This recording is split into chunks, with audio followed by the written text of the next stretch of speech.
forget to add your pronouns, please, as well.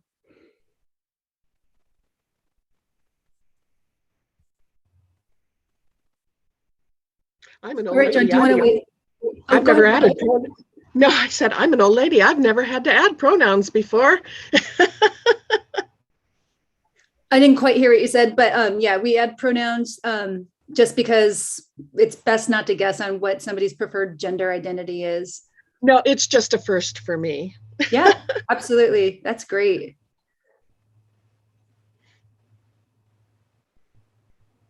All right, John, should we go ahead and get started, or should we wait for one more minute? Go ahead. Yeah, I think we can go ahead. All right. Well, I think I'm first up here on the agenda. So I'd like to introduce myself. I'm Michelle Thomas with the Washington Low-Income Housing Alliance. My pronouns are she, her, and I'm the Director of Policy and Advocacy. So I had the privilege of working with advocates across the state, state level policy.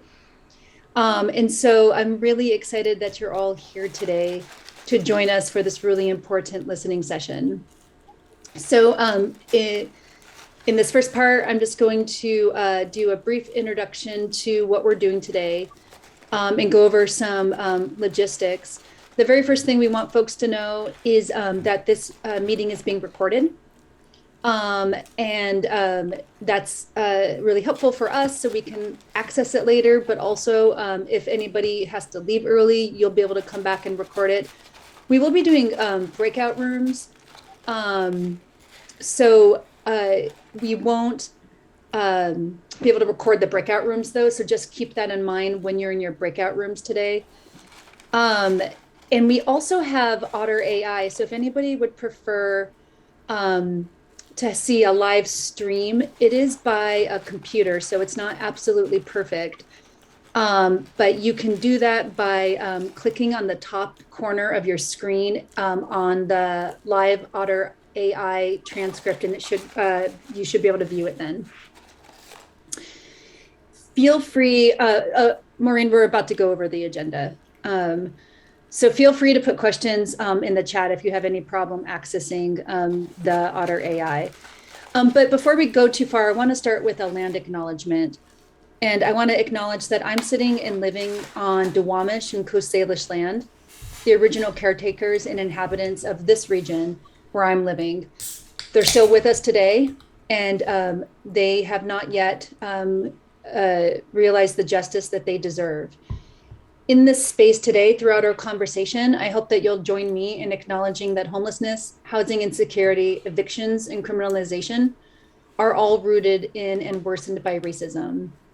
Indigenous, Black, and other people of color communities all face greater experiences of homelessness, and we must work together to address and undo racism if we're going to make real progress towards ending homelessness. If you would like to see whose land you are on, you can use this really great map, and all you have to do is put your address in, and I will put that in the chat if you haven't seen this before. I really encourage you to check it out. And just to keep all of this in mind today during our conversation. So with that, I think the last thing before we dive into the next section is just reviewing the agenda to Maureen's point. So today, our main goal is to hear from you as much as possible on what's going on in your community.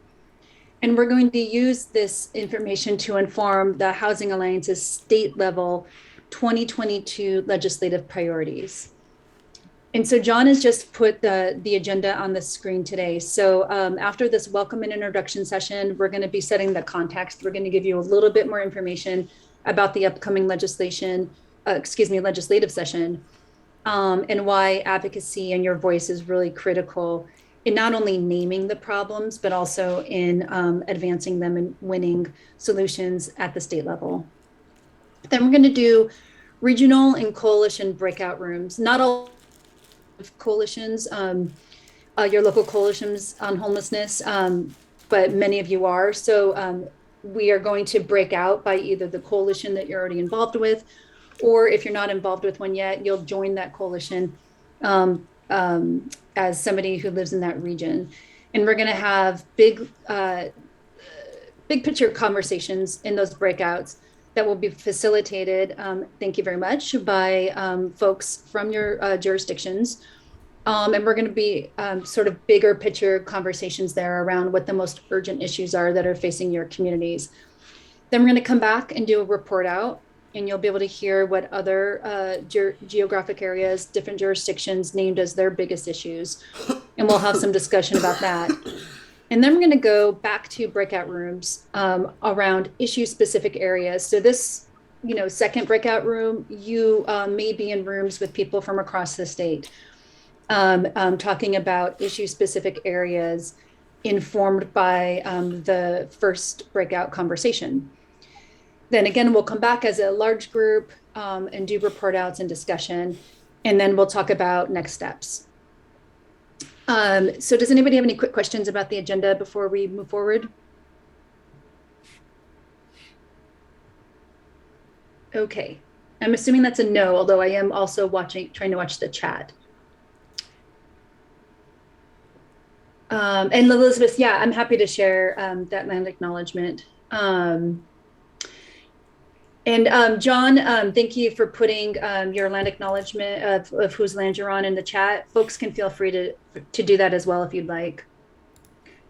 John, do you want to say anything else before we go to the context setting?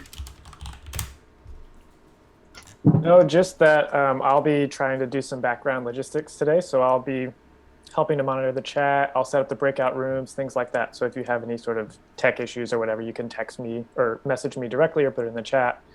And we also have other staff members on: Caroline Lopez, Kendra Allman, who's our new Quest Fellow, Dua Rahima Williams. We're all here. So we'll be all kind of collectively trying to make sure everybody has their needs met. So utilize us.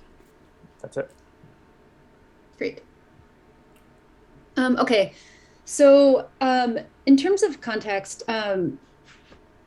many of you have been to Housing Alliance listening sessions before, so you'll know what we're asking folks to try to focus on today is state level policy. So all issues are local, but our state laws, the way our state budgets are built, have a lot of influence on what happens locally, right? And so this is to inform our state level advocacy. State lawmakers, though, have a lot of power over your local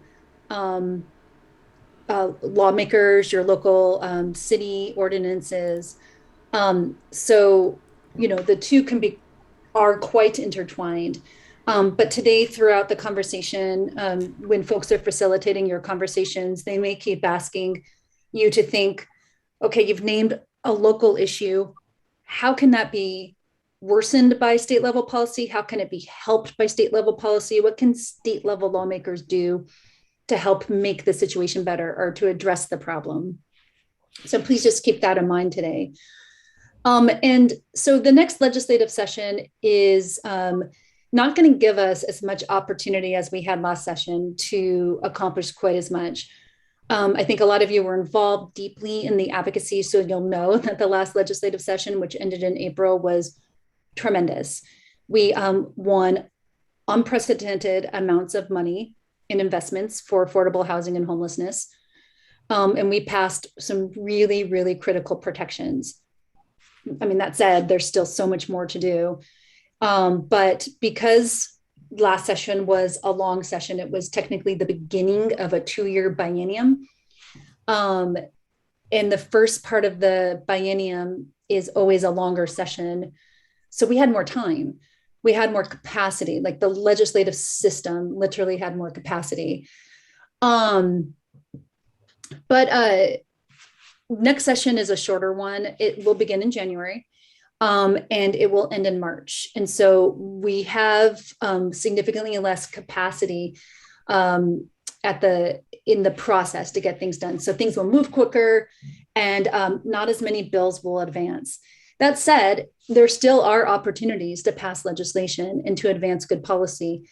And unlike most second halves of bienniums, there actually is money on the table to talk about.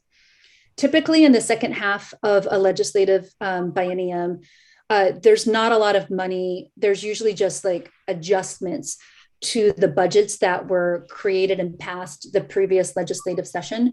But this year is unique, over this coming year will be unique, in that there's almost $1 billion in federal funds from COVID-related investments that have yet to be spent. So that means that this session uniquely will present an opportunity for budget investments. That said, obviously, there's a lot of needs in our state, and a lot of organizations are already looking at that money. So the competition will be fierce for it, and any new appropriations, even though there's $1 billion, to be appropriated, will be a heavy lift.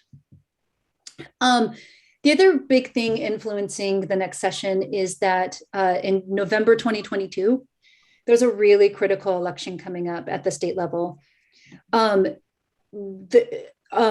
2 years, all of our representatives in Washington state are up for election, right? So the entire House is up. But also every 2 years, about half of the Senate is also up for election. So it's always a critical election during the second half of the biennium, but this one's really critical because, and very tense, because Republicans who are currently in the minority, so they don't have control of the House or the Senate, are vying to get into the majority and take over at least one of those chambers. And that's a real strong effort on their part. So that just creates a very tense dynamic where a lot of people, leadership and lawmakers themselves are really heavily weighing every single vote they take, more so than normal, wondering how it might influence their ability to get reelected or not. So that has like an unknown, somewhat unquantifiable impact on a legislative session like the one that's coming up, but it will be big. It will be a big sort of thing in the room. Typically, the way that plays out is if there's a really controversial policy that's under consideration, it can make that controversial policy harder to pass if a lawmaker is from a district where they're being targeted by the other party to unseat them and to flip that seat to a different party. So just stuff to keep in mind that are going to put some constraints on the legislative session, and some things that will just impact and influence how the session plays out. So let's see. So things that we already know are on the table. There is a really robust push already for of that $1 billion that I said of the federal funds that are unappropriated or just not in the budget yet and not earmarked for any specific purpose. There's a really robust effort thus far to take $400 million out of that $1 billion and put it into affordable housing and homelessness. I think some of you will be familiar with the Rapid Acquisition Fund that was created in the last capital budget, which allows local jurisdictions to quickly acquire properties to use as alternatives to congregate shelter, and then to eventually put them into an affordable housing purpose, primarily permanent supportive housing. So there's a lot of talk about enhancing that fund. The Department of Commerce has rolled out the first tranche of those dollars, and there's money yet unspent, but it's already been discussed, and there's a lot of lawmaker interest in putting more money into that pot in something similar.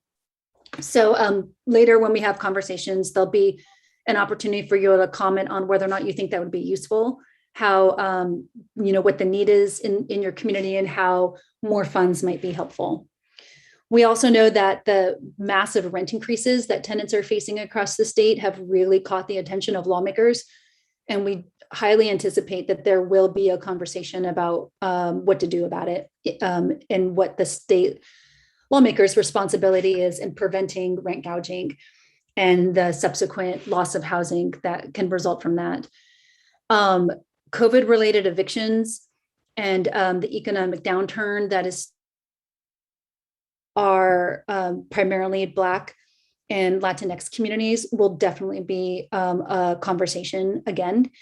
And today we'll be talking a lot about what you think is going to happen in your community coming October 1st, when the bridge eviction protections have expired. Hopefully they won't expire. Hopefully we'll work together and get them extended. But if we don't, we want to hear from you on what you expect to happen in your community. And so there's some things that lawmakers are already looking at that definitely could impact affordable housing and homelessness that are already on the table. And those were the main things. So John, I think that's the whole context and overview we wanted to give. I'm going to turn it over to you now to talk about the role of advocacy and advocates in last session and in the upcoming session. Yeah, thanks, Michelle. I'll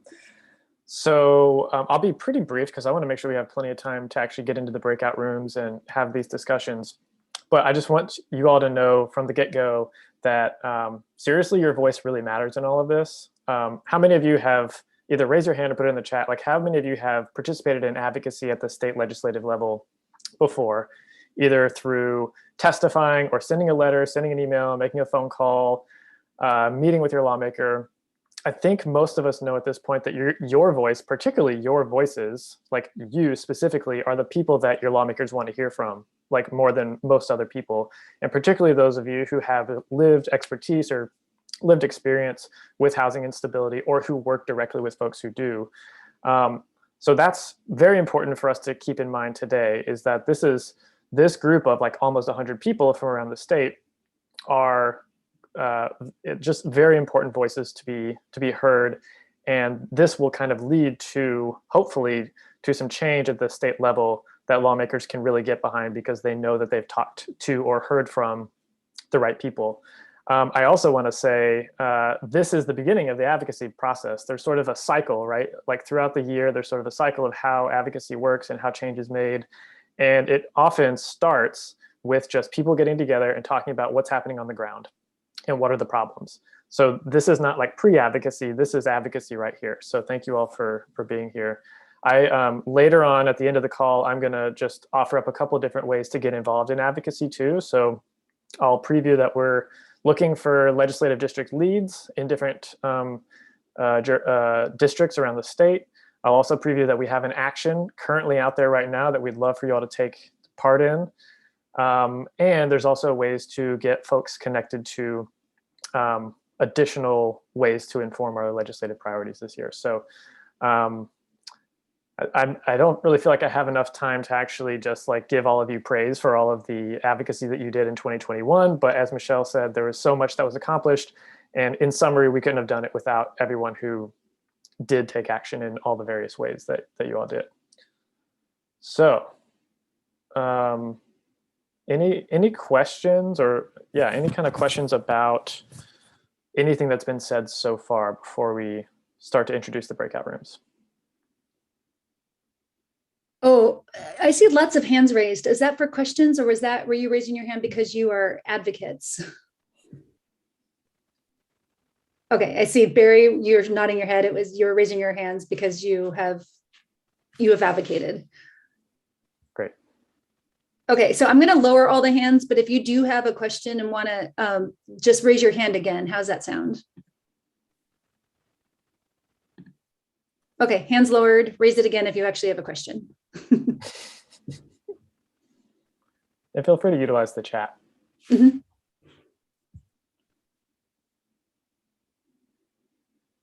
Okay, great. Well, it's never too late to ask questions. I think now is a good time for me to just sort of reframe what the next breakout session is going to look like. So we're going to have 7 breakout rooms. And as Michelle mentioned earlier, the first set of breakout rooms is going to be based on geography. So we kind of centered it around where the existing homelessness coalitions around the state exist. But we know that folks don't participate in each one of those necessarily. So you may be in a county that's next to where the homeless coalition is. So we tried to group all of you by region. So you'll see there's like a North Sound, Whatcom North Sound group. If you don't live in Whatcom County, but you live in Skagit County. There's also a Spokane and Eastern Washington one. If you live in Walla Walla, you can join that one, for example. So logistically, I'm going to open up the breakout rooms in just like a couple minutes, and you'll self-select into the one that is appropriate for you, right? So hopefully everyone's got the updated version of Zoom and can self-select.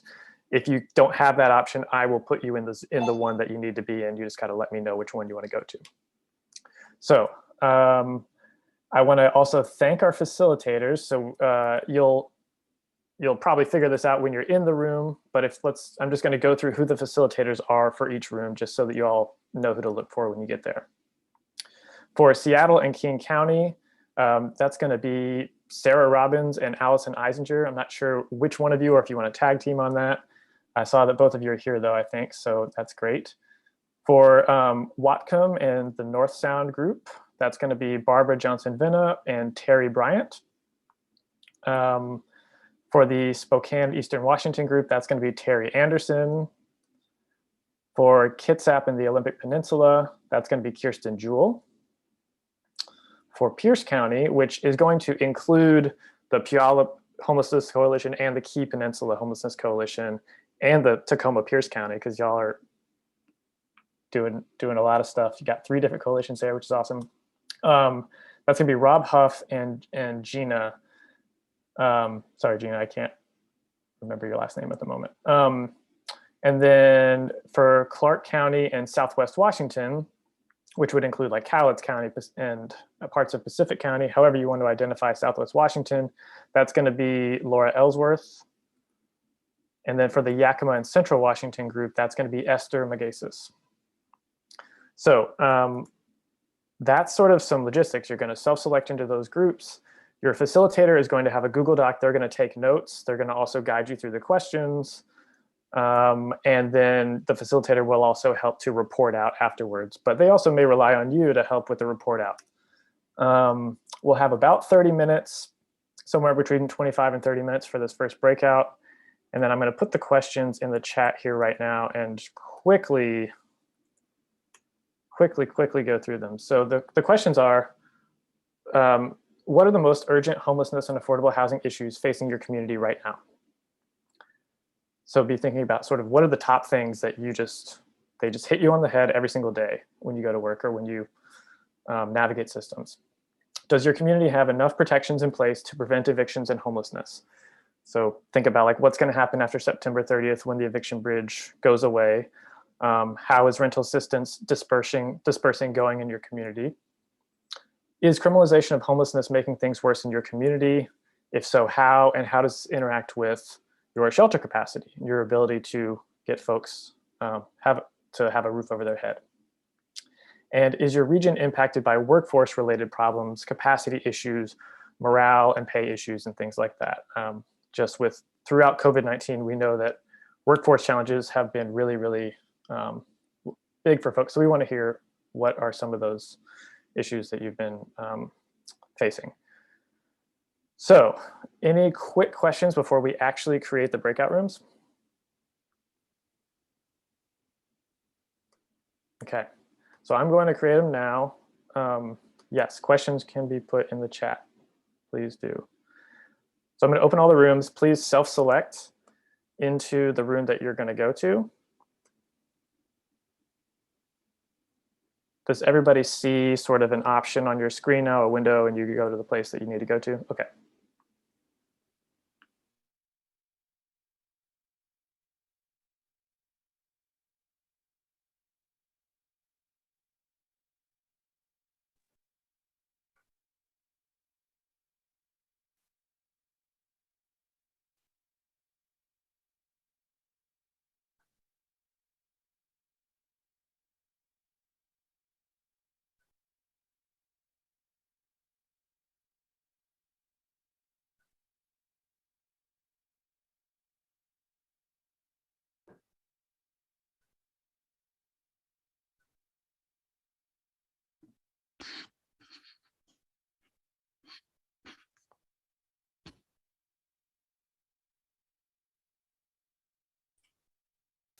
Hello.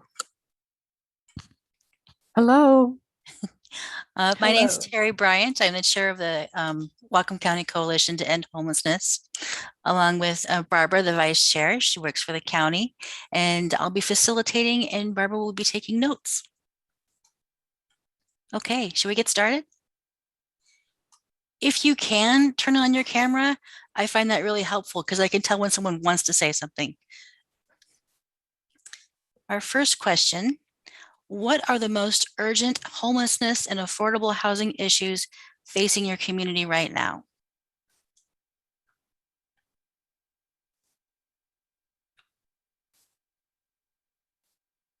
This only works if we talk. Well, I can start because it's very simple. It's always at the top, and that's affordable housing. Correct.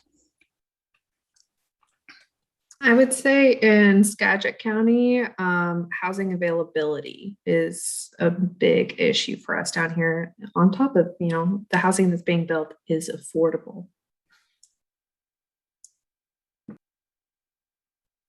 I would definitely double down on both of those statements and say not only is it a shortage of housing, affordable housing in Whatcom County, but also the cost of housing is just shooting through the roof. And I feel like that's especially noticeable in the last 3 to 6 months, as there's been more room for landlords to maneuver outside of the eviction moratorium. They've already started to increase costs of rents. And more specifically, I think it's really impacting 55 and older. And I saw somebody else say this in the chat, but 55 and older folks are not getting increases in their Social Security corresponding with the cost of housing.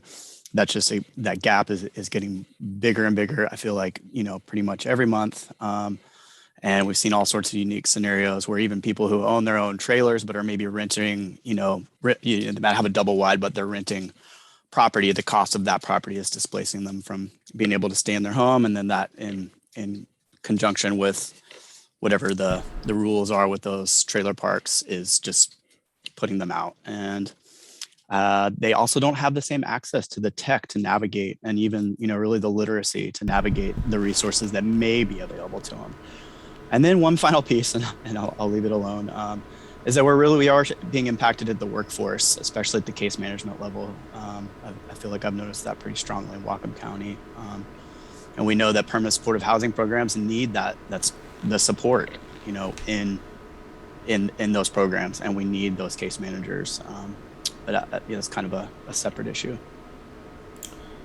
I want to add that I think challenges are compounded for 55 and older community. When people have disabilities or they need assistance with activities of daily living, and there's a caregiving shortage. And so I know that that's not a workforce that's directly related to housing, but it is indirectly related. And that we do see that when individuals are not able to access caregiving assistance, then that can jeopardize their housing situation as well, because they're not able to keep it cleanly, or there can just be kind of a whole bunch of just cascading effects when people can't access that basic assistance. Thanks, Katie. Doug. What we're starting to, and I'm with HomesNOW, so what we're starting to see a lot more of recently is people that apply on our website who are newly homeless, so they might have only been homeless for 6 months or less because of losing their job because of COVID or something like that. And of course, as the moratoriums expire, I think we're going to see more of that. There's also a problem of not even enough shelter. So even though we want to focus on those long-term housing solutions, there still isn't enough shelter for those who need it. And some people can't stay in a congregate shelter setting. I mean, that's why we think the tiny homes are really good, because they are a sheltering option that is like housing while they wait for housing. And then if they contribute a little bit each month or whatever, it actually gets them to the point where they're ready for housing when it finally becomes available. Whereas a more congregate setting might be like you're more in limbo or whatever. So but yeah, there's plenty of people out there in tents that would do fine with a different sheltering option, and we see a lot of that too. You could drive anywhere in town and see it everywhere. So Thanks, Doug. How about resources for assisted living as people are getting older Anyone finding that to be a challenge in our area? I'm seeing some nods. Yeah, and that also ties hand in hand with housing, right? You can't get some of these resources, you can't get caregivers to come over if you're not housed or sheltered. Yeah. Good point. Sorry. And I'd like to add too that what we found, because with our tiny home villages, they are resident managed, so the people who live there run it. So we have no paid staff, but we have found that even though we are open to any agency coming in and helping with any services that people need, almost any services, it's kind of like it seems like there's not enough available, and we were kind of have to figure it out on our own. But it'd be nice if there was more availability of services of all kinds, caregivers, drug and alcohol treatment, mental health, all of it across the board, pretty much. Yeah, agree. Any other thoughts, or ready to move on to the next question? I think deposits too. They're asking individuals to pay 3 times the amount of rent at times, and that's not doable. Good point. It's a barrier. Mark, see your hand up. Hi, yes, thank you. I kind of got into the breakout session late because I don't think I have the updated Zoom, so I got added by John Stovall. So I just want you to know that Serenity Outreach Services, one of the things that we're dealing with right now, we're really focused on is because as we're doing outreach, we are realizing that none of the people at first can do anything about the massive outbreak at base camp. And so that the people from base camp, we're mixing it up and are mixing it up with the people who are living in the ditches on a daily basis. And so when we were first doing outreach, we found 100% of people had no idea that was happening because there's no information, nothing coming from the health department, nor city, nor county to inform that particular demographic of a massive uptick in COVID in their group. And this happened a month ago or so. And so almost a month ago. No, just a month ago. And so I've been working with the health department to try to get them to get some information out. They ended up 2 weeks later giving us a little flyer to take out, but we're actually trying to inform these people. We want to bring quick tests. We want to bring information. And there is right now currently no place where you can find information on how many people have been found positive to date at base camp. Only the first 2 days that they tested and everything went quiet. I know that base camp is probably overflowing about now. It was right near overflowing before, and so before the rain. And so I would presume that there's everybody we see outside needs shelter, and they need information. They need to know where they can test. They need to know where they can vaccinate. And they need to know that there's a real need for it because they have largely felt that they were immune to it up until now. And they still think that because nobody's telling them there's a huge outbreak. So I just want us all to please be aware of that. SOS is working on this double time to try to get this information out. Thanks. Mark, since this is a listening session for our state level legislators, do you see a role at the state level in supporting the COVID awareness you're talking about? Yeah, well, I would think that the state level health department should engage this and give direction. Okay. Most likely, and until then, it's up to us. So I just, here we are locally. I just want to make sure that this is our chance to talk to each other, and it's really important that we bring that awareness. Thanks. Should we go to the next question? Yeah, okay. Next question is, does your community have enough protections in place to prevent evictions and homelessness? Cliff is shaking his head. Oh, go ahead, Doug. Oh, I was going to say, no, I don't think we can. I don't think we do, because if we did, there wouldn't be a bunch of people out there, right? So I think we definitely don't have enough protection for eviction. Maybe there's some, and yeah, there is some services, there is some shelter, but obviously there's not enough, and it's not enough because you can see it. It's like right there every day. So that's my opinion anyway. 100% agree, Doug. Cliff, you were shaking your head earlier like you were going to say something. Yeah, so I mean, I think that we're working as hard as we can. You know, the Whatcom Dispute Resolution Center, law advocates, they're all ramping up to be prepared to support the eviction resolution program, which is important. And it's a nice change in the right direction of how we deal with this level of housing inside the court system.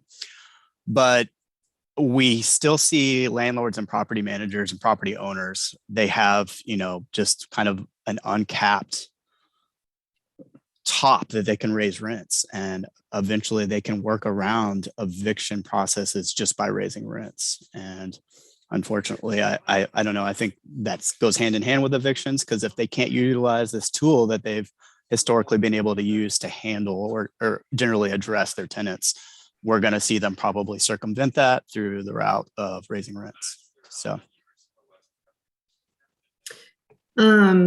Cliff, since you mentioned the resolution program, with some of the emergency rental assistance programs such as TRAP and even this potential new version of ERAP, there is that, you know, the landlords cannot raise rents. They're signing an agreement that they can't raise rents for 6 months.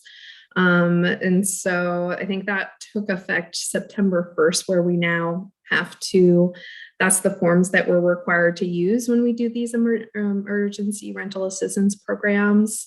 It's going to be really challenging to get landlords to agree to this in the future, and especially as they go through these processes, because that's kind of how landlords are making up for their losses right now. And we have some landlords that are very determined to pursue the eviction process and are kind of waiting. We're doing our best down in Skagit County to provide that education right now. We work really closely with our county health department. They have been fantastic partners. And the way that we're currently running our programs right now is we are gearing up we're anticipating that the bridge will not be extended. So that's how we are trying to prepare at this point in time. So increasing staffing, our health department has contracted with a for-profit agency to help facilitate some of these applications, and contracting with partner agencies in order to really get this assistance out the door as soon as possible. So do we think that we have protections in place to prevent evictions and homelessness? We're doing our best. With the things always seem to be rapidly changing, and that makes it even more challenging. But I don't think we do. And there's gonna be, no matter what, there's gonna be a wave of evictions. We're just gonna try and do everything we can to provide that outreach, education, and financial assistance to mitigate some of this. Thanks, Kathleen. And can you describe what TRAP and ERAP is and what the bridge is? Thank you. Sorry about that. It's darn acronyms. TRAP is Treasury Rental Assistance Program. ERAP is, oh gosh, it's also known as TRAP for our team. ERAP is emergency, oh gosh, it's been so long since we've used ERAP. We're now coming into this eviction. These are basically federal dollars, right, that have come to local communities. Yeah, TRAP is federal, ERAP are state dollars. Mm-hmm. And then the bridge right now, it's a requirement that landlords engage with an emergency rental assistance program in order to pursue eviction for non-payment at this point in time. Yeah. So your concern is that bridge would be lifted and landlords would not be required to do that? Yes. Yeah. That is our concern. Thanks, Kathleen. Yeah. Liz. This is Liz from Community Action of Skagit, and I totally agree that the main issues are affordability, availability, the lack of shelter and services, everything that everybody else has said. But when we're talking about the 2022 legislative session, you know, working in this as an advocate for so many years, my first instinct is there's a lot of money. Ask for money to build more. Like we need more. We need to build it, right? The problem is on the affordability side is the policy side of it. And this is where I think what Michelle was hinting at of where our legislators' political will to do challenging things is going to come up. Because in Whatcom County, where I live, a realtor friend said 2 out of 3 home sales in Whatcom County right now are being written in Seattle and Southern California. So that means that 1 out of every 3 homes is being purchased by somebody that actually lives in the area. That is not something that we can build our way out of. You know, there's going to have to be some policy choices made. You know, that there's going to have to be something done other than just the money. Like, yes, give us the money. We need to build it. We need to build it fast. We need to convert it, commercial space into residential. We need to convert hotels into shelters, but we will not be able to keep up if we are just looking at the dollars as the solution. So in 2022, my question is, what policies are our lawmakers willing to put on the books to essentially put a thumb in the dike while we build stuff? Thanks, Liz. Shelley. A couple of thoughts. I think one on thinking about like renter protections. I think, you know, last legislative session, there was a lot of progress made there. And I think we have a lot to learn about kind of where those protections are taking us, because a lot of those are just coming into effect. And there's been so much shifting happening in the meantime. It's like we're still really seeing like where those are going to take us. And I think there's still a lot of education to be done, both with landlords and with tenants, to help Washington State understand what that changing landscape looks like. I also think that the reality is our rental markets are and have been for so long so skewed that there is such a significant power imbalance without significant enforcement of existing renter protections, both those that just passed, as well as just standard landlord tenant law that has been on the books in Washington State for forever. I mean, decades. Without really significant enforcement and without access to a lot of legal support for tenants, that you know, the ridiculously low vacancy rates, lack of availability, significant competition in the rental markets, and that power imbalance between landlords and tenants means that tenants simply don't have the resources that they need to be able to stand on the ground of the existing protections. They don't have the ability to do that. They're either afraid to say to their landlord something as simple as, you have to provide me written notice when you want access to the unit, unless it's an emergency, you know, repair. Because if they're on a month-to-month lease, you know, they know that landlord could decide, well, I'm just done with you, and I'm either going to raise the rent, you know, like everyone has said, raise the rent outside of what you can afford, or I'm just going to not renew your month to month, you know? And so I think that that's kind of that broader context that protections exist within, is that there's just this massive power imbalance. And so that building our markets and developing units is so intimately connected to those tenant protections. It just is so essential, because that's really how we long-term change that dynamic, is to provide a more balanced market that tenants and landlords are operating within. And I just wanted to build on what Elizabeth said.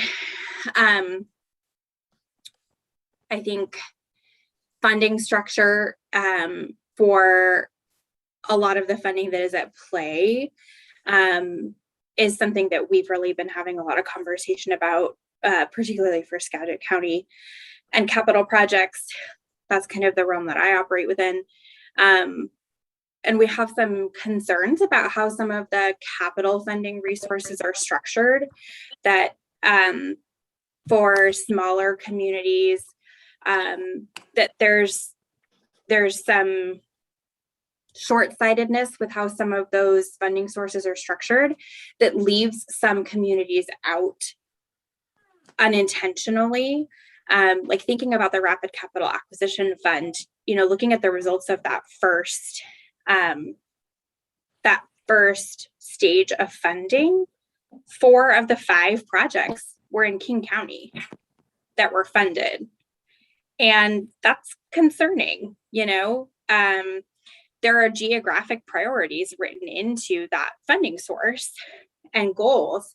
And yet the way that was written, the way that property readiness and the type of project that was prioritized was written into that, it really favored communities that had certain types of properties ready to be snapped up. And those types of properties only exist in certain kinds of communities in Washington state. And it leaves a lot of other communities out. And I think there's a lot of conversation to be had there, both with the legislature on how funding sources are written into bills, as well as with commerce staff. And some of those conversations were had when kind of draft program was written up. And there are other examples of that. I won't kind of keep talking. I don't want to take up too much time, but that's just kind of some internal conversations that we've been having about Skagit County and about other communities like ours that kind of seem to be left out of some of those programs that tend to be larger community heavy when programs and projects actually end up being funded. Thanks, Shelley. We have 5 minutes left, but I want to make sure that folks check the chat. Melissa made it, there's 2 comments in there relevant to your point, Shelley, about the power imbalance. Melissa is talking about landlords are reporting that their rental assistance program is canceled, and it is not. And Cliff is talking about outside investor dollars being used for what could be affordable housing. I'm going to move to a new question. I don't know if we're going to get all the questions in. This last question, I think, is pretty relevant. Is your region impacted by workforce-related problems, capacity issues, morale, and pay issues? And I know that we've really struggled with hiring and recruitment, and I hear that other partners are as well. I want to hear your thoughts about that.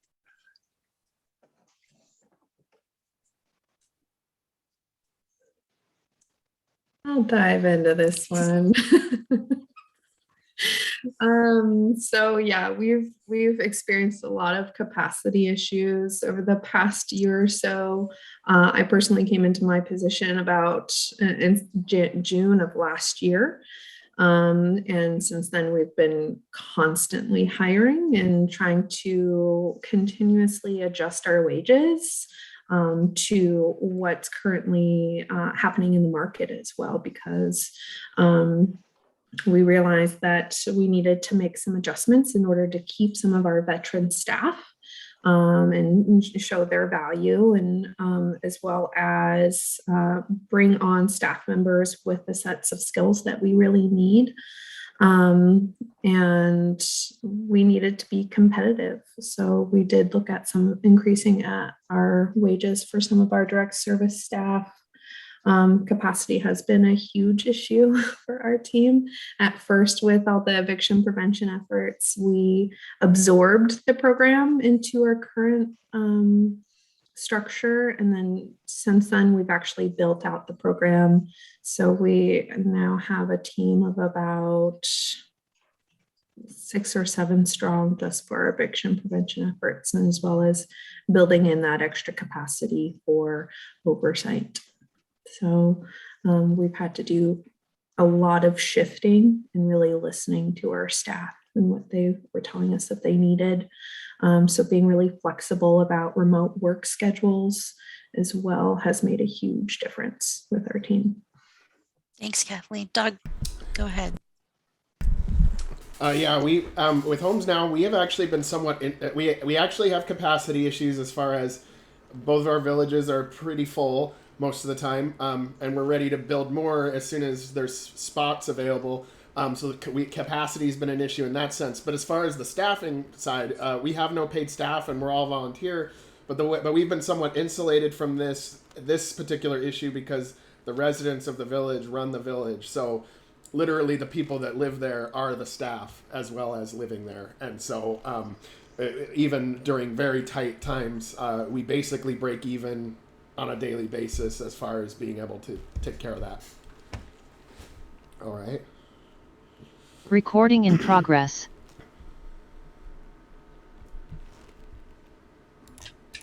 My internet keeps booting me out. Let's see where I go. All right, folks. I guess we're all back in the room. I thought when you click close all rooms, it usually gives you a 60-second countdown. So it didn't do it this time. I don't know why. So sorry for cutting you all off. But maybe it's a good thing to keep us back on track in terms of time. Anyway, here we are. I'll pass it to Michelle. Yeah, hi everybody. Yeah, we definitely, I think Maureen was mid-sentence, got cut off. So yeah, sorry about that. I joined the Pierce County Tacoma group and we had a really robust conversation. Sorry, Ty, that your internet keeps going in and out. Ironically, that was one of the big conversations that we were having, that internet access is impeding communities' ability to access rental assistance. So anyhow, so for this part of the session, we want to take the opportunity to have folks share out what you heard in your group. And actually, since I already just started and I was the Tacoma Pierce County group, Rob, can I turn it over to you to share out what folks were talking about? Yeah, certainly. I'll try. We ended up spending a lot of time on the first question and then less time on the following questions.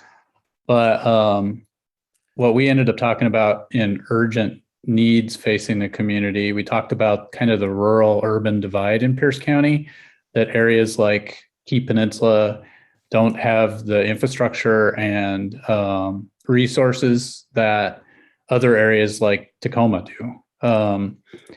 That there's simply not enough affordable housing. I know that's a statewide issue.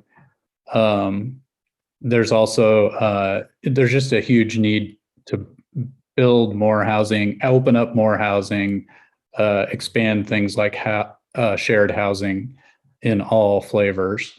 In terms of the protections in place to prevent evictions and homelessness, Pierce County has actually been one of the better counties in terms of the percentage of dollars that have gotten out to tenants in the community. However, we did discuss that not all parts of Pierce County have necessarily seen the same benefit levels. So there was a concern that the Key Peninsula area also has not seen as many of those dollars. And then in criminalization of homelessness, there are a number of jurisdictions in Pierce County. The city of Tacoma is considering a camping ban that they have been on and off considering since about April. They are continuing to do sweeps, including one that they will do on a encampment next week. And we talked about that there's not a person in Pierce County who's tracking all of the policies related to criminalization and housing plans to ensure that they're all funded across the county on an even level. We did not get to the workforce question. Thanks so much. I was partially responsible for you not getting to the workforce question. Sorry about that. So as we go into the report outs, if your group discussed similar things that you're hearing from the other groups, just so we can get through this in a timely manner, maybe just quickly note that and try to focus on the things that you haven't heard already said. So I'm going to pass it over to Whatcom County, please. Yeah, hi, I can start with our report out. So we didn't get all the way through, but for the first question, we talked about everyone was in agreement that there is a huge shortage of affordable housing. And not only that, but the housing that is available is also not affordable. So there's the lack of housing as well. The costs are shooting through the roof for rent. landlords are increasing the rents. People 55 and over are especially impacted by this shortage of housing and the high rent because they don't have adequate income, and especially for those who have disabilities. There's also a caregiver shortage for people who are in need of that type of care. And that has an indirect impact, as this can jeopardize their housing when they're unable to maintain their housing cleanliness. So challenges are compounded for that age group. We've got more newly homeless living in tents. There's again a need for shelter for those who are living outside. Tiny homes have been found to be really, meet that need. But of course, there aren't enough of them. There's a lack of capacity. And they have advantages over the congregate settings. It's been, especially during COVID, when they can self-isolate as needed to maintain health. And then agencies are coming in to assist people at the tiny home villages are not really available. So they could use some assistance from caregivers. They have drug and alcohol needs and mental health needs that are going unmet.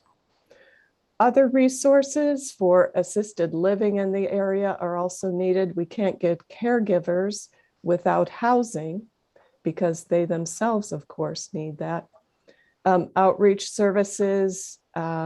One issue that was mentioned is that during a recent outbreak of COVID at one of our largest shelters, the efforts to get the health department to provide better communications about this apparently were not met. And so it would be helpful for those living unsheltered to know, where and when there are risks to getting COVID through existing resources. As far as our protections in place to prevent evictions and homelessness, the consensus was no. We've been working with law advocates, the Whatcom Dispute Resolution Center, to make efforts to get the rental assistance resources out, and they're doing the best they can. There are issues with landlords still having an uncapped top to which they can raise rents. In Skagit County, the TRAP program, Treasury Rental Assistance Program, and the new version of ERAP, the Eviction Rental Assistance Program, landlords must sign an agreement. They can't raise the rent for 6 months, but it's challenging to get landlords to agree to this. So some are very determined to proceed with the eviction process, despite efforts to the contrary. For the legislative session, we need more on the policy side. It was suggested that where legislators have political will, where are the political will, where will the political, come from? So about half the homes purchased by living in the area, or a third of the homes purchased in Whatcom County are by people living outside of the area. So this is one example where policy choices made other than just involving money could be kept up. And then Skagit County reported that there is a lot of education with landlords and tenants to help Washington State understand the rental landscape. There's a large power imbalance between landlords and tenants without significant enforcement of rent protections and legal support for tenants. So existing protections for tenants is inadequate, and a more balanced market should be provided for the purpose of, evening out the power between the two. Thank you so much, Barbara. That was super, super helpful and thorough. So I'm going to pass it to Yakima next. And unfortunately, we're a little bit behind on the agenda right now. So I'm wondering if the rest of the report outs, if you can help by trying to keep it to 1 minute. And what we're also going to suggest, if you don't mind, you can send us your raw notes. We can turn them into full notes. So if you don't get a chance to fully say everything that your group discussed, we actually really want to hear it. But if you don't get a chance to vocalize it, you can send us your notes and we'll make sure they get fully recorded and considered. So Yakima, what do you have to add that hasn't already been surfaced? Hi, everyone. I'm Esther. I'm the Director of Human Services for Yakima. I was our note taker, so I'll chime in a little. One of the big things that we identified, and it's been a huge conversation in our local community, has been a real need for increased housing stock availability. We have I love saying this, well, I don't love saying it, I hate saying it, I hate that's true, but we have a lower vacancy rate than King County, less than 1%. And it's led to a lot of market pressures that kind of force the rental rate to be much higher than it should be given our area median income. And also, I think a lot of the other concerns that we discussed, like rental increases, difficulty finding units once people have faced eviction, a lot of those things can sort of be traced back to that lack of available housing stock, because when you have a low supply and a high demand, landlords can kind of increase rent and tenants don't have anywhere else to turn to, and there's no natural market forces that push that rent rate down. So a low availability of housing stock is a really big concern of ours. I think tied to that is also a low availability of buildable land. That's something that kind of leads to that low housing stock. We've got a ton of areas zoned for housing. We've got certainly the market pressures to encourage the development of new housing, but it's really hard to build, especially in some of our rural regions. There just isn't the infrastructure available to support new housing development. We also, as I mentioned, talked a little bit about rental increases, especially with the lifting of the moratorium coming up and the lifting of the bridge coming up, the moratorium already having been lifted. The big burden that tenants are now faced with of having their rental rates increase, and the fact that a lot of our assistance services often require tenants to already be behind on rent or experiencing homelessness in order to engage with them, and that often forces tenants who are already in vulnerable positions to push them into more vulnerable positions before they can get help, which exposes them to a little bit more risk of destabilization in their own lives. So one of the other things we talked about was just education, getting information about diversion processes, rental assistance out. There are a lot of resources in our community already that just aren't well understood by folks. So those are, I think, probably our high level points. I'm sure there's more, but we typed up notes if you want to take a look after. Thank you so much, Esther. Let's go with Kitsap County, please. Thanks, everybody. Kirsten Jewell here. I'm going to just touch high level on a few of the things. A lot of what you all have said was also discussed.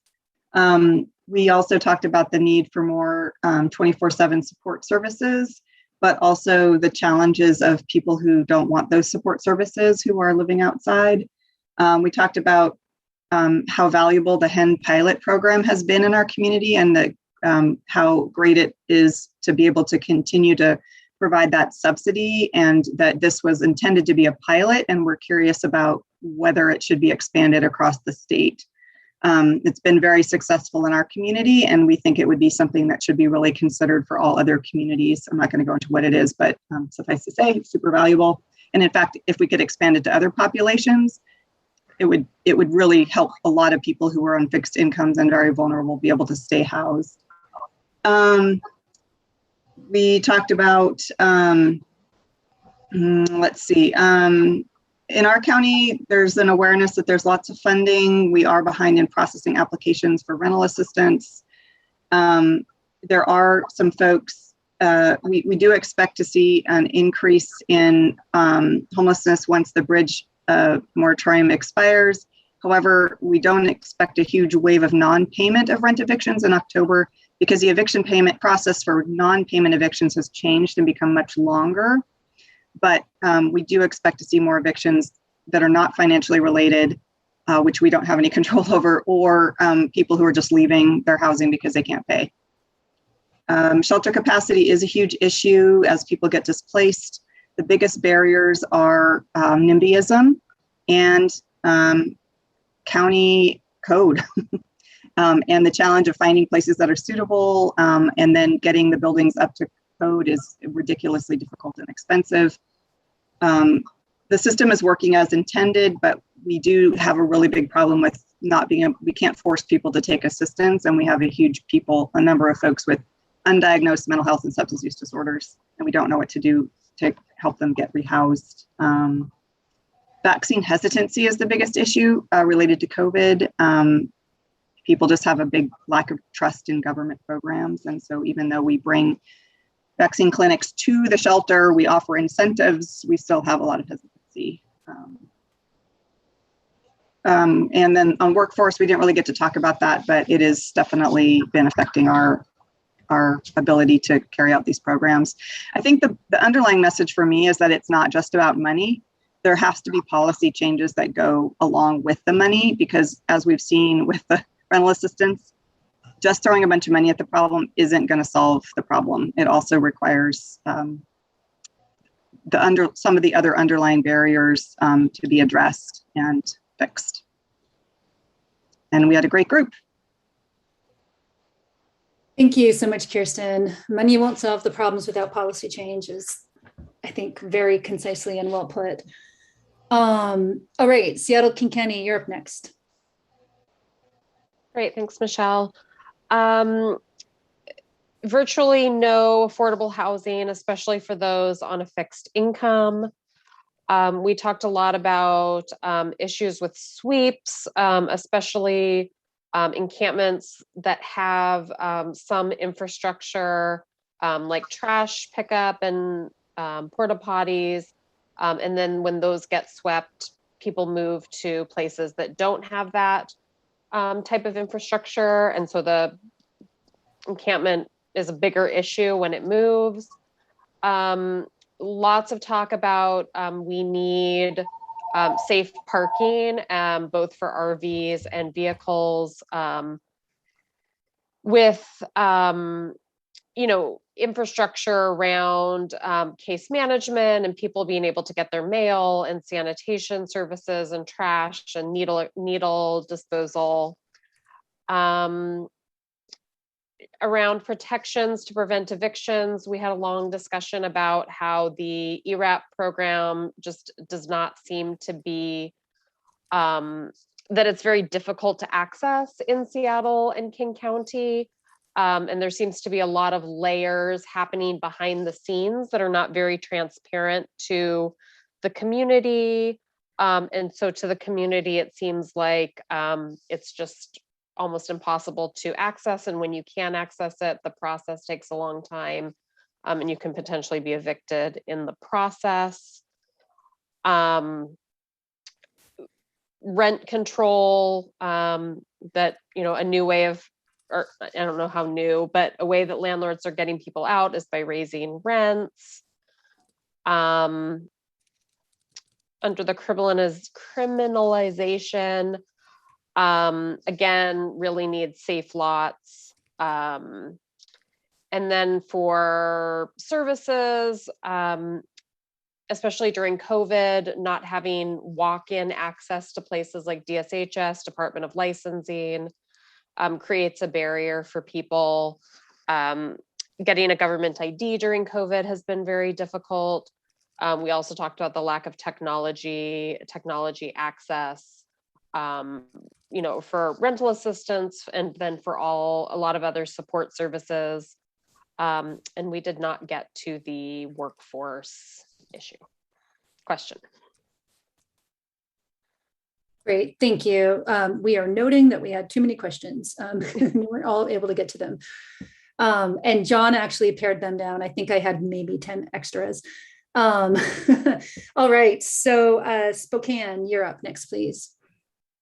Okay, I will try to be quick because a lot of the stuff has already been brought up. The biggest issues in Eastern Washington, Spokane, rent gouging came up everywhere. I did a hand raise, and I believe every single hand went up when I asked if rent gouging and unreasonable rent increases were the biggest issue. So that is huge. Low vacancy rate and nowhere to go.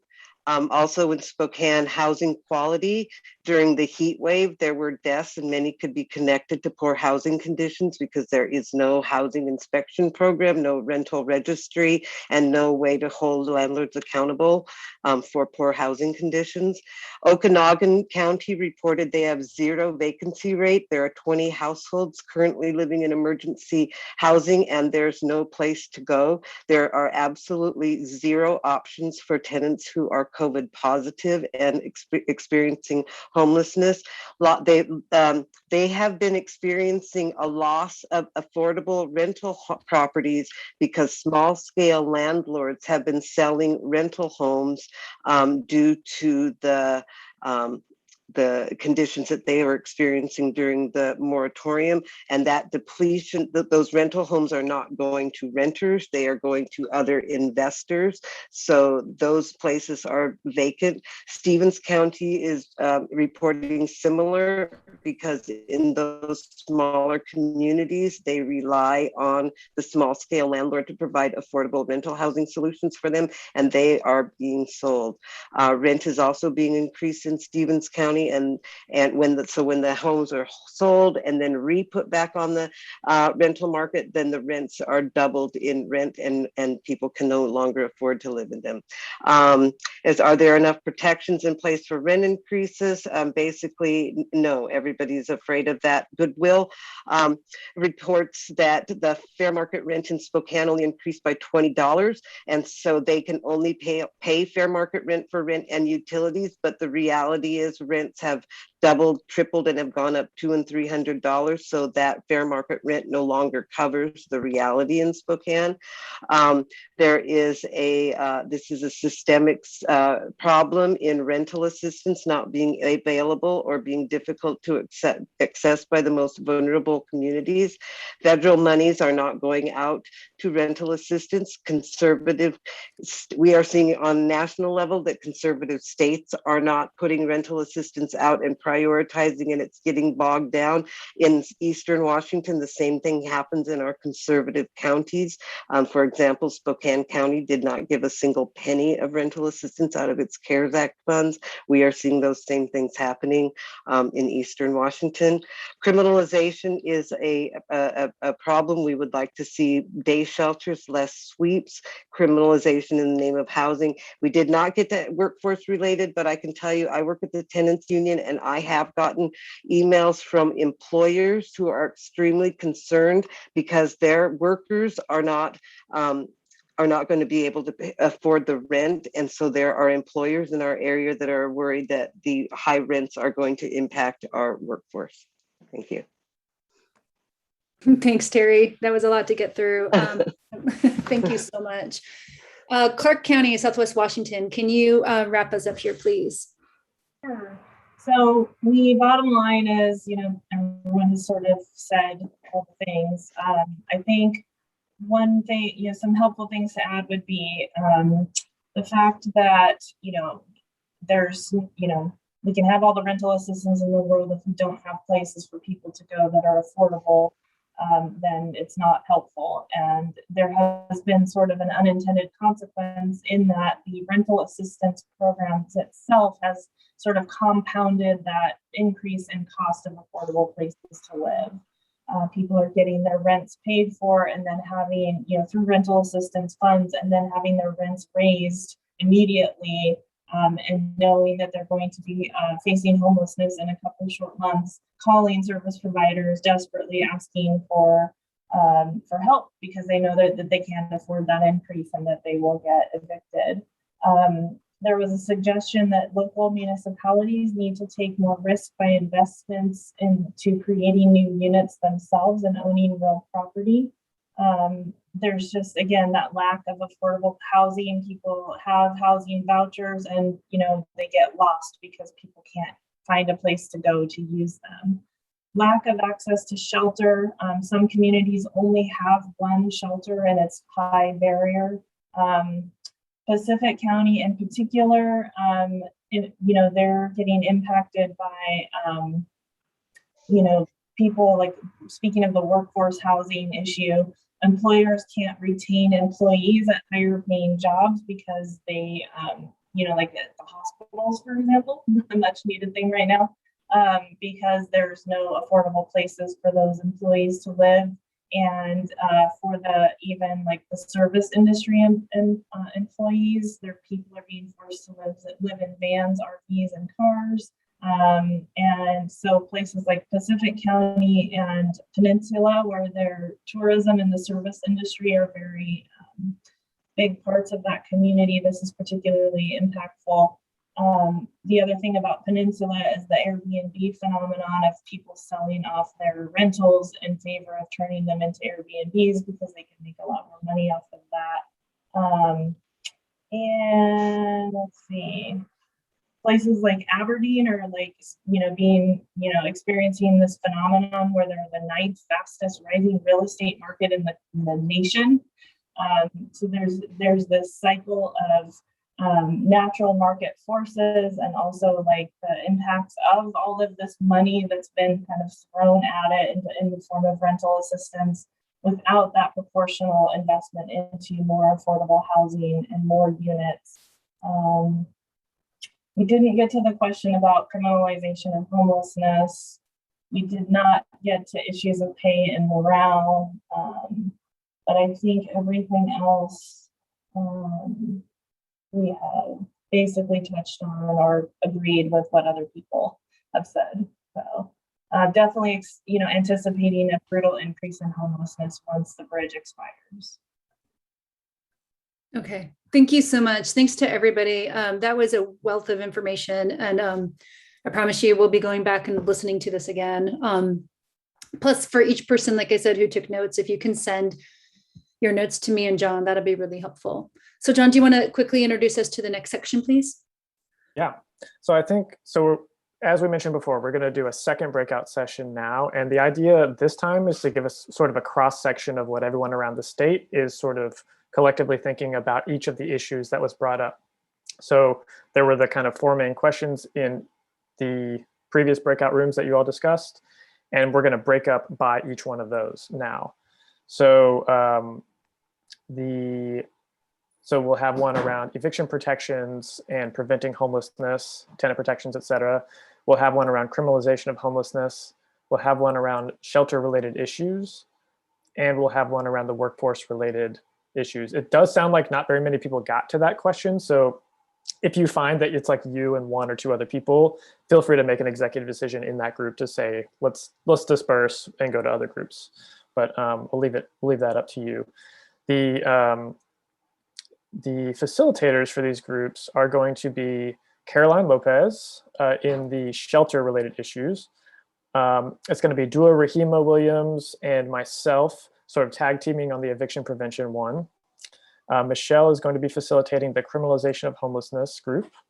And Kendra is going to be facilitating the workforce issues group.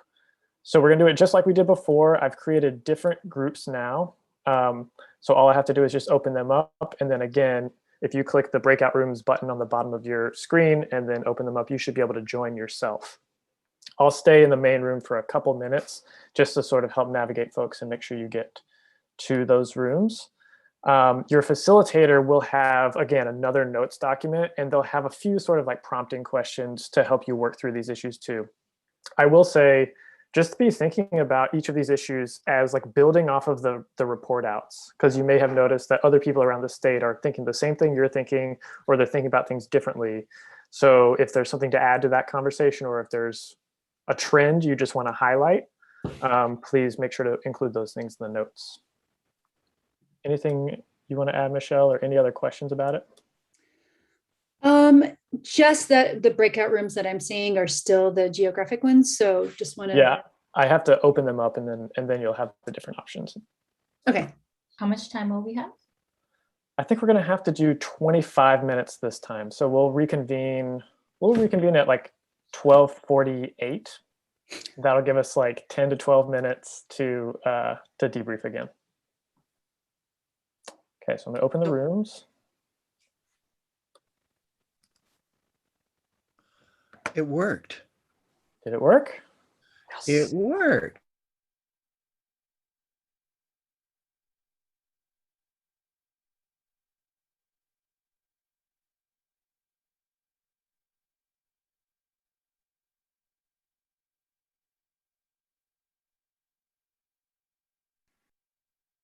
Hi. Hello. Hi. Hi. My sense is this is going to be a very large group. That's my sense too. Might be nice if they split us into two, but.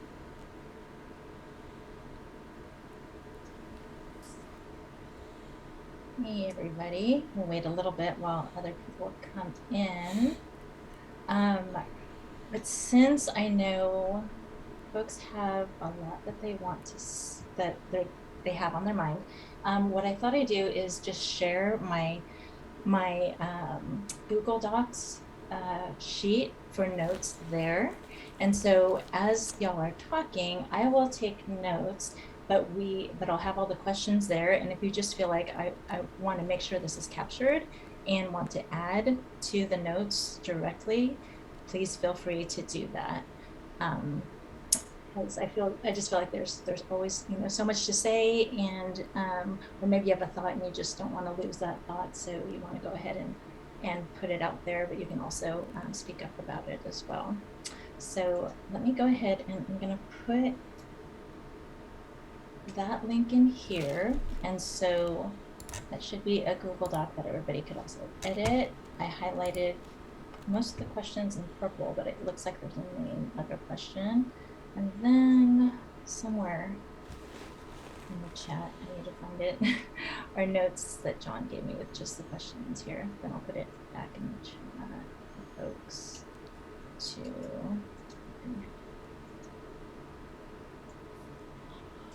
Okay, these are the questions that we're going to be going through today. And like I said, please feel free to just type in here if you want to too. So the biggest question here today, let's see, I don't see anybody else coming in. It looks like there's just a few more people on there. So just this first question of what's the most urgent shelter related issue in your community? And are state funded programs working?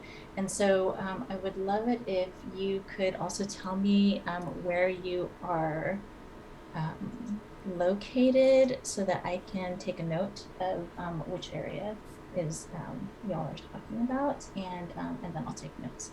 So anyone is, please feel free to jump in.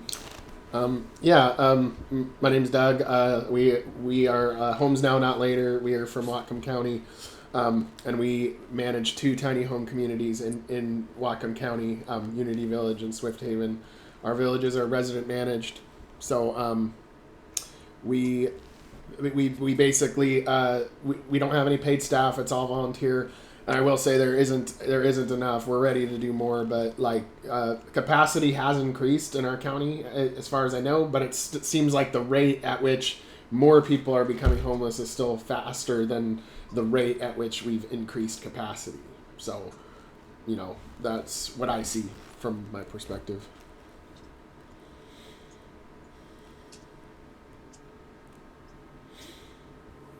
So, Curtis Steinhauer, Grace Harbor County Public Health. I'm the housing program coordinator here.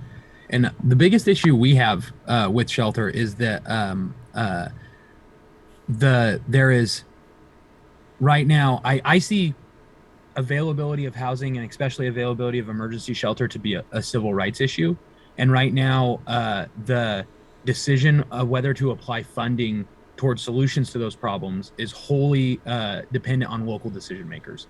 So in my community, we raised about $2 million through a combination of COVID relief grants and other funding to stand up the only low barrier shelter in our community. And our local decision makers just voted to not accept the funding and give all the money back to the state for ideological reasons.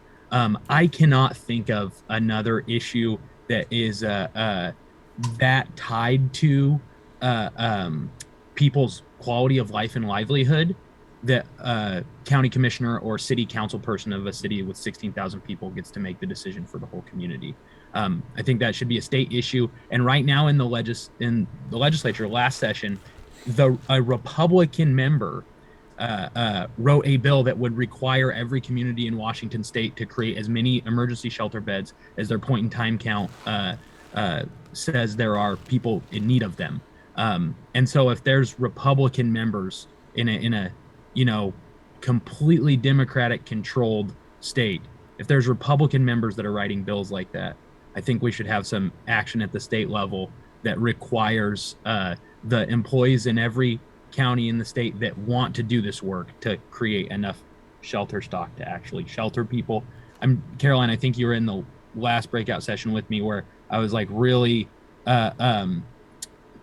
articulating heavily that there's a lack of housing stock. And even if we started investing right now and made the investments we need to make, we're 5 to 10 years away from having a housing market that makes sense for people. And in the meantime, we need a place for people to exist.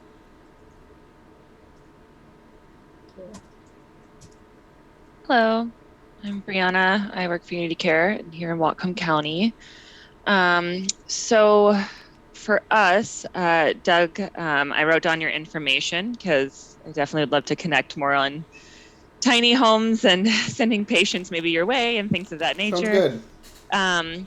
But one thing that I've noticed is, especially with the legislation changes, and I came to this late because I was sitting in a GRACE meeting, which is common here in Whatcom, working with like law enforcement and social workers and things of that nature, is with the legislation changes of not picking people up, it is causing the current shelters that we have to be having to turn people away due to violence and increase in psychiatric symptoms and things of that nature. And again, if this has already been discussed, I'm very sorry. I'm late to the party here. But one thing we've noticed is that we only have one like major kind of like drop in, and that's our base camp. And because there are people that really need inpatient psych, and with these new legislative laws with cops not picking people up, and not saying that they necessarily needed to do that in the first place, but not having a supplemental group that can go in and actually do that work is putting a lot of our people at risk where they're not wanting to go to shelters because of the intensity there. So more people are turning on the streets because there's no one that's supporting these high needs individuals. We do temporary shelters, like cold weather shelters. When it was really hot, we did like a cool shelter, things like that. But it's not always guaranteed, and it doesn't always. It kind of comes up a couple of weeks beforehand, but it's not. There's no guarantee it's going to happen again. Next time we have a heat wave or something like that. So one thing that we're noticing is that people are not really wanting to go to our main shelter because the lack of support that people who should be getting psychiatric needs just can't get.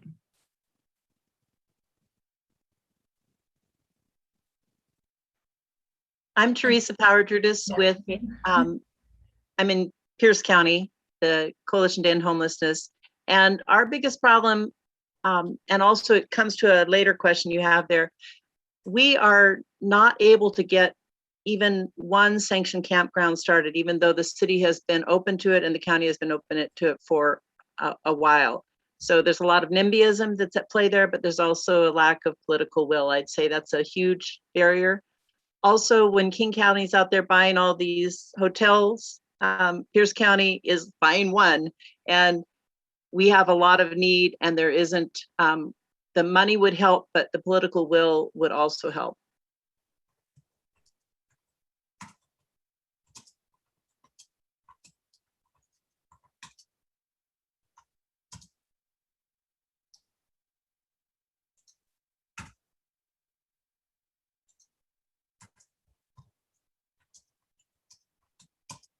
Thank you. Is there anyone else that wants to jump in on this, or we can also go into one of the next questions? And really, I would say like whatever question speaks to you is fine. Just let me know which question, so then I can go ahead and capture your notes. Something I experienced, there's a pretty high barrier to accessing state funds for permanent shelter, that especially for first-time applicants. Really, where are you? In Yakima. Yakima? Thank you. I'm sorry, keep going. Yeah, there's a very high barrier. The state asks for a significant amount of information that grassroots organizations might have a hard time providing. Yeah, and I wanted to speak to that too. So HomesNOW does not take government money at all, but we have kind of ridden the wave a little bit where we have taken in-kind donations. So to this question, has your community successfully purchased non-congregate facilities? Yes, Whatcom County was able to purchase the tiny homes for multiple sites, and the city was able to put the infrastructure in for those sites.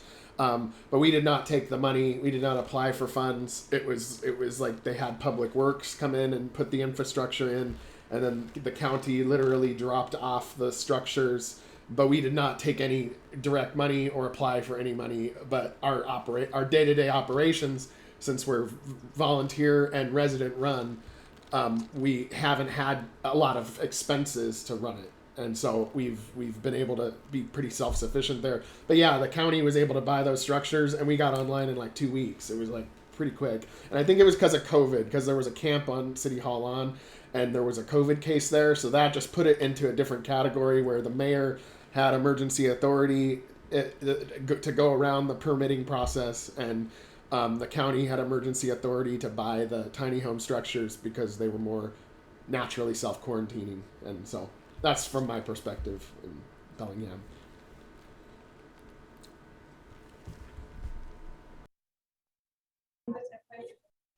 This is Shelley. I'm with Skagit County, and we also have a significant need for low barrier shelter, and would have been continuing to have community conversations about how we could get a year-round shelter project tackled in the near future.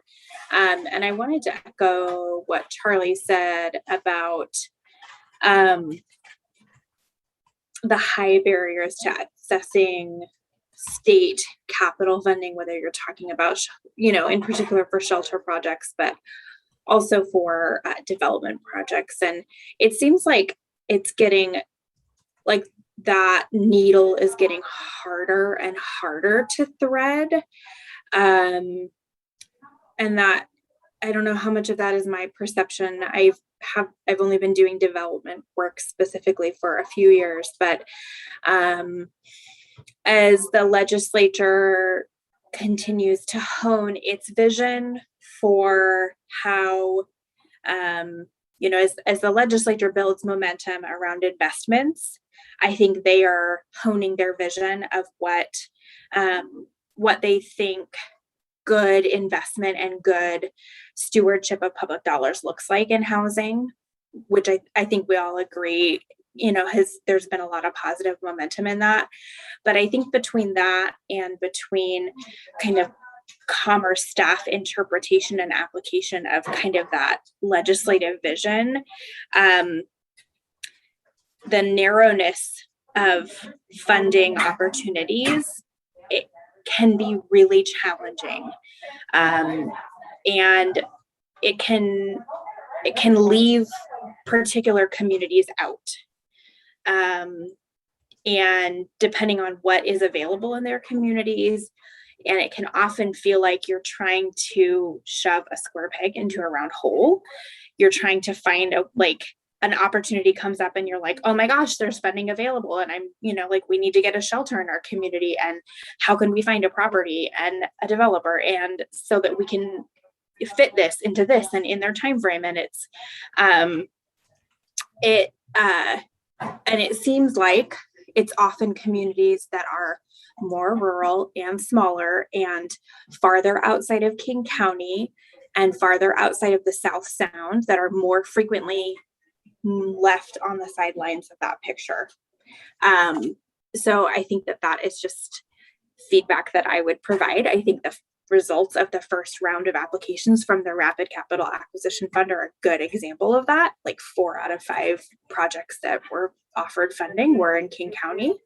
And I think that that's just something that we're observing and seeing. And we've had two capital projects funded recently. Like, it's not like we're completely left out of the picture, but some of those funds that are coming, particularly from last legislative session, I think the way that they're being no-fed, the way that they're being structured, leaves communities out, particularly, rural communities that are even smaller and more rural than ours.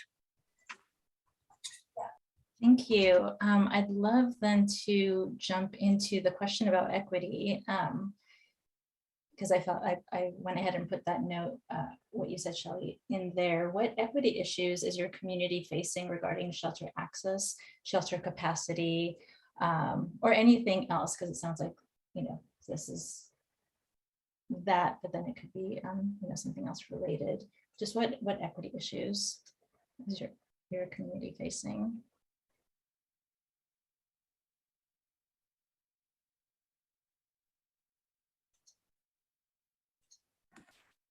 So this is Paula Anderson, and I'm with New Hope Resource Center in Puyallup. We have a very NIMBY-fied community, for lack of a better term. We've been serving adult homeless in this area at New Hope Resource Center for 8 years. And there is consistently a lack of shelter being provided here. Nobody wants to see a shelter. They're supposedly working on it now, but it is something that is very difficult. They denied application to have a couple of places for safe parking. We had to take that outside the city limits, different things like that. So the overall lack of having those things in our area that's our issue, is we have, for lack of equity, we don't have a place for our folks to go, because the only place that there are shelters is in the Tacoma area. Those get filled up really quickly, and rightly so, because Tacoma is highly burdened with a lot of the homeless. But again, that leaves out some of these areas like Puyallup, which is not small anymore, without a place to send people. We get hit and miss. And so that's the inequity that we face. Thank you, For here in Whatcom County, our surrounding towns like Ferndale and Blaine and Linden, we have a lot of people that come from there to Bellingham, because there's just not any resources or shelters for them. And if people show up there who are actually from there, they send them to Bellingham, to a shelter that's already overcrowded, that's already understaffed. And so we're having where our surrounding neighboring partners don't have access like we do in Bellingham. And I don't know if that is due to their own personal decision making around not wanting to put one in, but it creates limited resources here, because we're having this influx from other neighboring towns that aren't providing the same, at least stop in, a drop-in center of some sort.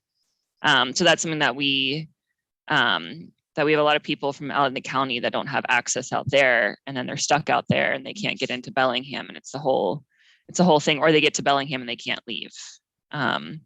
So that is an issue.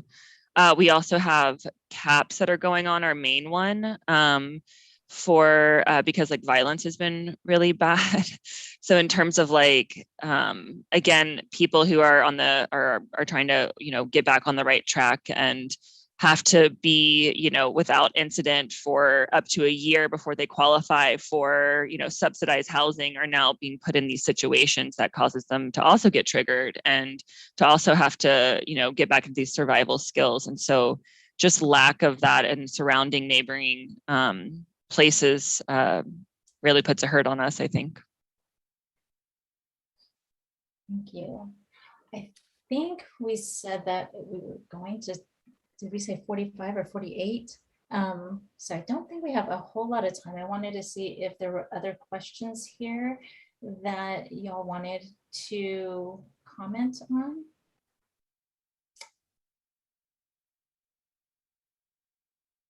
Or talk about?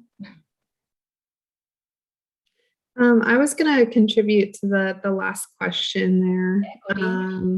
Yeah, so I'm from Skagit County.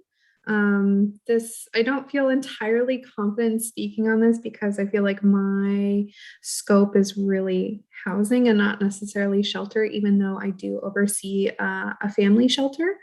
I think we have a shelter in Burlington that was opened up in June with an agency in the area, and they serve single individuals, and I think they have some tiny homes and it's a tiny home structure. Shelley, correct me if I'm wrong, I think there's about 20 of those tiny home structures on that property. That sounds right.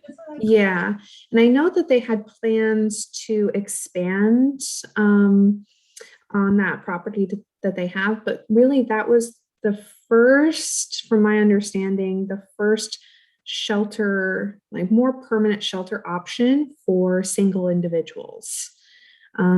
We've had shelter motel programs in the winter for severe weather, but it's my understanding that those won't be happening this year because of kind of the redirection of those funds to that shelter, which I think more expansion for that type of project is fantastic. It helps get people housing ready, allows people to have their space.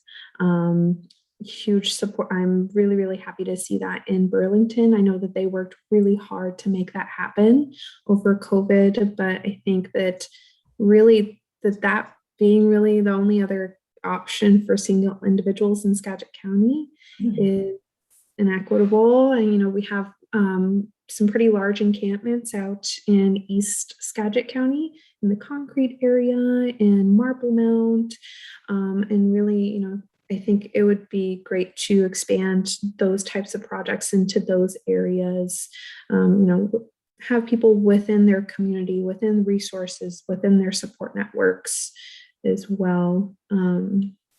So yeah, that's a little bit about Skagit County, even though I really don't feel like I'm the one to speak on it. So I really we operate a family shelter, and there's one other family shelter in the area. We get a lot of folks from out of state as well at our family shelters. But we have a pretty good flow in those. And they're kind of structured to be single apartments within a larger building. Is the best way to kind of describe what that looks like. Thank you. Hey, Mallory. Hi, I just wanted to add, kind of echo what Brianna mentioned about Bellingham and Whatcom County. We operate within King County, and so I also want to just put an underscore on the geographic equity of funds being dispersed at the state level. That is real, and King County definitely gets the lion's share of funds that come down. But I think that the challenge that we are seeing around rapid acquisition, particularly related to local adoption of 1590 and that sales tax that's allowed the county to purchase hotels, is community opposition. There is a lot of groups that rise up when purchases are even being kind of whispered about. So right now in Redmond in particular, the example of we want, people that are experiencing homelessness in Redmond to access these PSH units, and also caveat, we want them to have no criminal record, no mental health challenges. We want them to be gainfully employed. So this community opposition is a component of, I think, the rapid acquisition funding that should be embedded, some sort of community engagement and education about housing first, about trauma-informed care, because the perception is you are going to concentrate people with criminal backgrounds and create danger in our community, and you're also going to be importing people from Seattle. But the reality is Seattle has a concentration of services and resources that people have to migrate to access. So this perception of, we are helping people that are outside of our boundaries is really problematic. And I think that if there is funding that's going to be advocated for at the state level for more rapid acquisition, that we really need to embed like community engagement component into that, because it's just missing. And it's a challenge that we're definitely navigating right now. And it's a huge equity issue to just have all these requirements and expectations to hold people to essentially a higher standard who are exiting chronic homelessness than the general population. So community engagement embedded would be fabulous. Thank you. I'd also like to add something short to that, is that we have found that when we are, before we go into a neighborhood as a tiny home community, there is pushback and they don't want us there necessarily. But then once it's in there and they see that it's not like what they thought in their head, then they all are like supporters and they come and donate and stuff. But I think people are just afraid of what it might look like. And then if you know for sure it's going to be good, then they will fade away, usually, we've noticed. But that's just what we've seen. Yeah, I think it's called the not in my backyard syndrome. Yeah. It's like they want all of it, but they just don't want it in their neighborhood. Yeah. But I think too, community engagement and like education around this and what that looks like is so important, because if not, then you just get kind of like Curtis was saying, just two politicians speaking at their parties that want to listen to them. They're not actually getting to like what actually is being proposed, as opposed to some kind of alternative agenda. Or not saying that there is, but you know what I mean.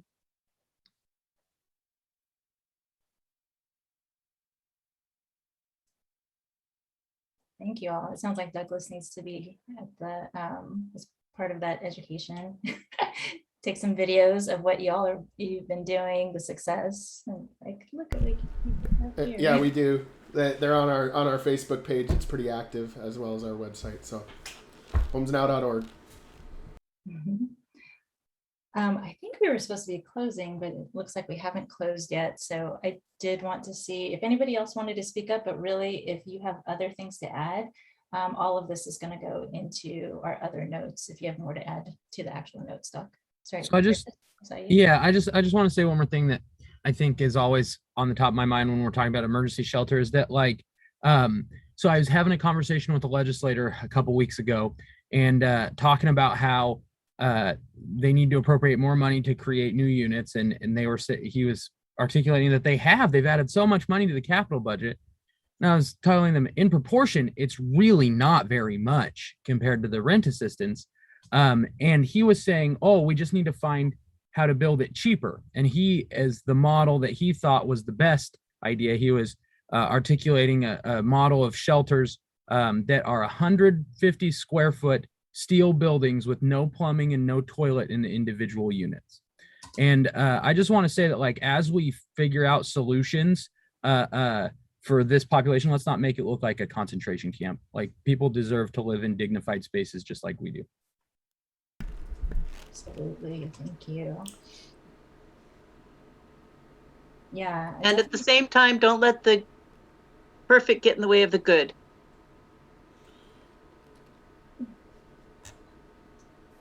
Thanks, everybody. This was really great. And this is also a reminder to have everybody vote for lawmakers who are have alignment with a housing agenda that makes sense, and keep making relationships, keep building on those relationships, so that we can talk to them when it comes to the legislative session or the legislative agenda, come to have housing and homelessness advocacy days this year or next year again. And yeah, let's all do this. Thank you, everybody. Great to see you here.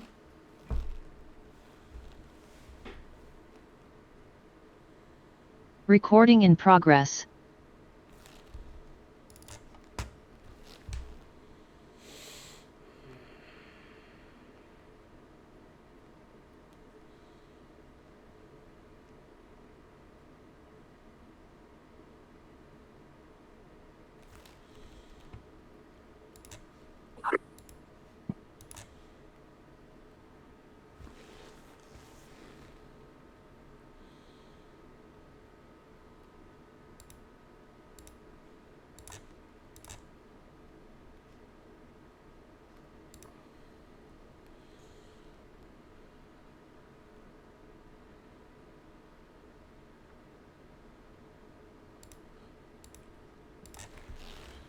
Okay, hey everybody.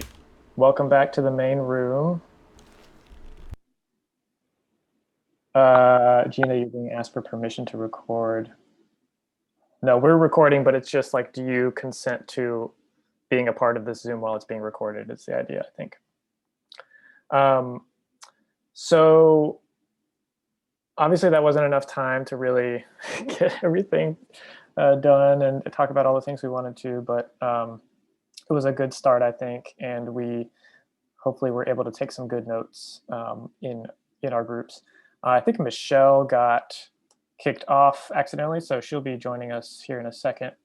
But I want to make sure that we spend a little bit of time debriefing again. And Michelle, I see you're here, but I might as well I'll just get us started here. So why don't we start off with, Sarah Jane, did you want to? Workforce housing, since we didn't get to it in the other discussion. How's that? I need to go, that's why I want to report back. Oh, okay. Well, can you put something in the chat if you wanted to add a specific comment about workforce housing? Or you can email me later. Well, I have 5 things the state could pay for in 1 minute. Okay. I don't know that we have. The state could pay for more case managers. State could pay to increase a study by the UW School of Social Work to increase their pay. State could help build workforce housing. State could train substance use disorder counselors. We're going to need a load of them, and money's coming, but we don't have them. State could pay for more childcare slots, and the state could pay for a 6-month training period for employers to get someone experienced. Thank you, Sarah Jane. I just realized you were talking about workforce issues. Thanks, Michelle, for helping me understand that, not workforce housing. That was a great, succinct, and organized report out. Appreciate you. I'm sure there's more, but that's what we wanted, what could the state do? Okay, great. Perfect. Well, why don't we move on? Let's do the shelter related issues group. So that would be Caroline, if she's still on, or if there's, oh yeah, you're still here. Yeah, just in 1 minute, right? Yeah, if you don't mind. Yeah, we talked about a lot of things. We've got a lot of notes.